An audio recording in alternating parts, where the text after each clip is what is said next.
write these percentages decimals. இப்போ நம்ம percentage கொடுத்திருந்தாங்க அப்படின்னா டெசிமலை கன்வெர்ட் பண்றதுக்கு என்ன பண்ணணும், divided by 100 போடணும். ஓகேவா? இப்போ நமக்கு ஃபர்ஸ்ட் ஒன் என்ன கொடுத்திருக்காங்க, 3%. அப்ப என்னது 3 divided by 100.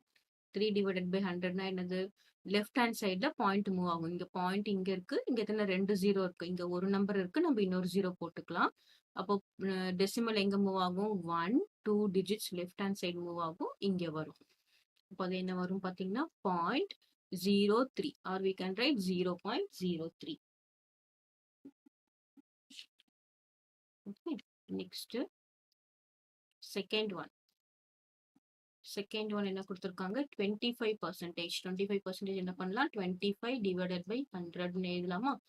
ஸோ பாயிண்ட் இங்க இருக்கு, நமக்கு இங்க 2 digits left hand side move ஆகும். அப்ப நமக்கு என்ன வரும், 0.25 or we can write 0.25. Next third one 80%.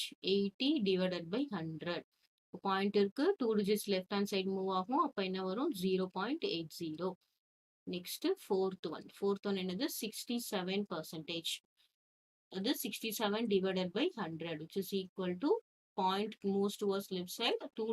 ரெண்டு zeros இருந்தா ரெண்டு digit தான் left side move ஆகும். அப்போ 0.67. ஓகே, நெக்ஸ்ட் ஃபிஃப்த் ஒன் என்னது 17.5.